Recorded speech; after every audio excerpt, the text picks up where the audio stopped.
Alright, hi guys, my name is Jonathan LaGrange. I'm a physiotherapist and a martial arts enthusiast. We've gotten together with Martial Arts Development and we've decided that we're going to do a couple of videos, a video series on some common injuries that might occur in the martial arts arena, some exercises that might keep you fit and fighting longer and injury-free, and we're going to look at some anatomy. And the reason for this is we think it's a good idea for you to get to know your body as a fighter and keep you fitter for longer, and also it's a good idea for you to know what your physio can do for you, and that our job is here to keep you going. So we're not just here to take your money. Anyway, so our first video series, what we're going to do is we're going to look at shoulder injuries, okay? And so some anatomy and some common injuries. So here's something that I've prepared earlier. We've got the world famous Tan Vu. Hey. All right, so basically turn around for me, Tan. So if we have a look, I'm going to run through some basic anatomy for you guys, and try and I'll try and make it as easy as possible, but the shoulder's a complex area, so we've got to have a look at a little bit of the anatomy. As you can see, I've drawn here the scapula, which is the shoulder blade, okay, and then you've got the humerus, which is the arm bone, okay, and this basically forms like a ball and socket joint, okay, and it joins like so. Now, the good thing about the shoulder is that it's got a lot of degrees of movement, okay, so it's a very, very mobile joint, but the bad thing then is that it becomes a very, very unstable joint. In fact, it's the most unstable joint in the body. So inside here, what we've got, you can see a little dark coloured in patch, and what that is that's the labrum. Now, the labrum is basically a circular kind of piece of cartilage, right, and its job is to create a deeper hole for the humeral head to articulate in, so that it becomes more stable and it doesn't dislocate. You've also got a lot of ligaments around here, capsular ligaments, that hold the humeral head in its socket and make sure that it doesn't dislocate. Now, whenever Tan goes to, or anyone else for that matter, goes to push, pull, tackle someone, throw a punch, what will happen is he'll engage a lot of his global muscles, so his deltoids, his pecs, his lats, a lot of the big prime movers. But what happens is that they cause a shift in the humeral head. So rather than articulate properly in the socket, it will shift forwards and backwards and up and down. To counteract that, we've actually got four muscles which collectively are called the rotator cuff. Okay?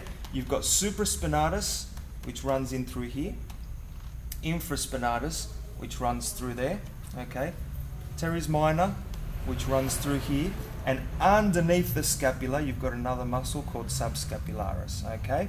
Now those four muscles, as you can see by their orientation, their job is to kind of suck in and hold onto the humeral head.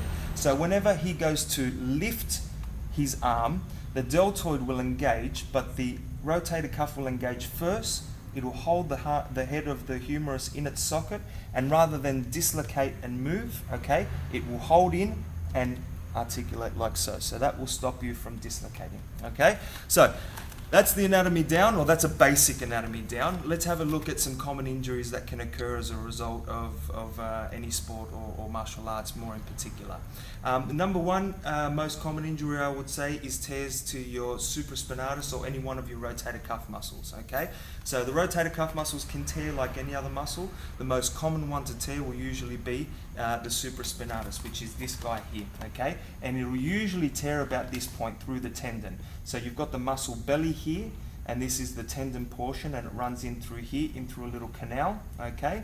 And what happens is it'll have a little tear there, okay? Depending on how bad the tear is, depends on what we do from then on, okay? So if you've got a small partial tear in the tendon, you can usually get better, okay? And we don't need surgery. We can do some exercises and some physiotherapy to help that. If it's a full thickness tear and you want to get back and you want to get to full athletic ability, well, your surgeon will need to have a look at that and then decide whether you need to have that tendon reconstructed, okay? Another very common thing that can occur is a labral tear. So we talked about this labrum here, which is like a piece of cartilage. You've got a similar piece of cartilage in your knee. It's there for different purposes. So what this labrum, what can happen is, due to a variety of different reasons, and sometimes in the martial arts arena, what people will do is they'll fall in this position, okay? And so the head of the humerus will jar into the labrum, and what it will do is it will tear a portion of the labrum. There's lots of other ways to tear the labrum, but basically a labral tear is a pretty serious injury, and depending on what you want to do from there on out depends on what your treatment can be, but sometimes conservative treatment can work. The next common thing that can happen with the shoulder is a dislocation or a subluxation, okay? And this is really common in martial arts. So what will happen is, like we said, the humeral head is like a ball and socket joint, okay? Now, a subluxation is when it pops out and pops back in, okay? A frank dislocation is when it pops out and it stays out, okay? Now, this will usually happen, I'll just get Tan up into this position, okay?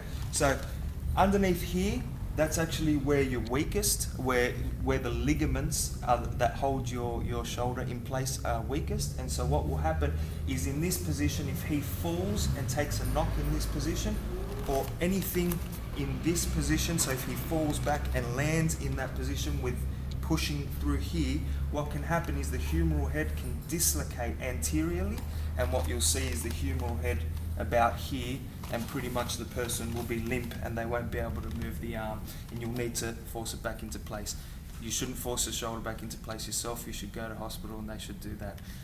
That's a disclaimer for you. Anyway, basically dislocations can occur as a variety of reasons. Again, falling in this position, falling in that position. Remember when I told you about labral tears, what can happen is because the labrum will tear in a position, the humeral head can come out of that position, tear as well, okay? And there's a variety of ways. Not all dislocations need surgery, and you definitely can do exercises to strengthen up and make sure that that stays in place. And the last common injury, I think, is subacromial impingements, okay? Now remember I spoke to you about the rotator cuff, and basically what they do is they hold the humeral head in place. Sometimes, due to a variety of reasons, that those muscles won't work properly, and what will happen is the humeral head will start to ride up. Now, over here, you can even feel it on yourself. You've got a bone on the end of your shoulder up the top here, that's called the acromion, okay? And you've got a lot of structures that run between the humeral head and the acromion, in through this area, in through here, okay?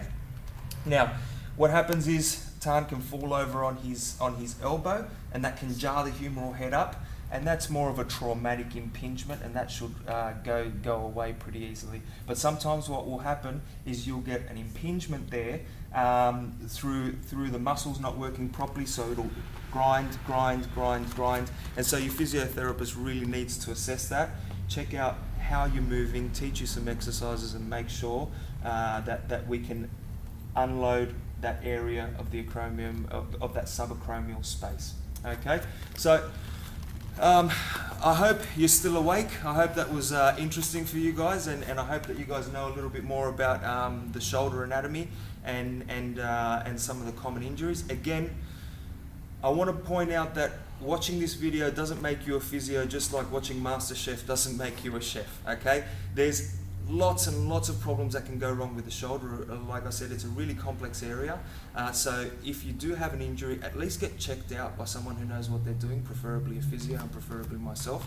But if just so that we can see what actually is going on, the diagnosis is key. Once we know what's going on, fixing the problems should be pretty easy, okay?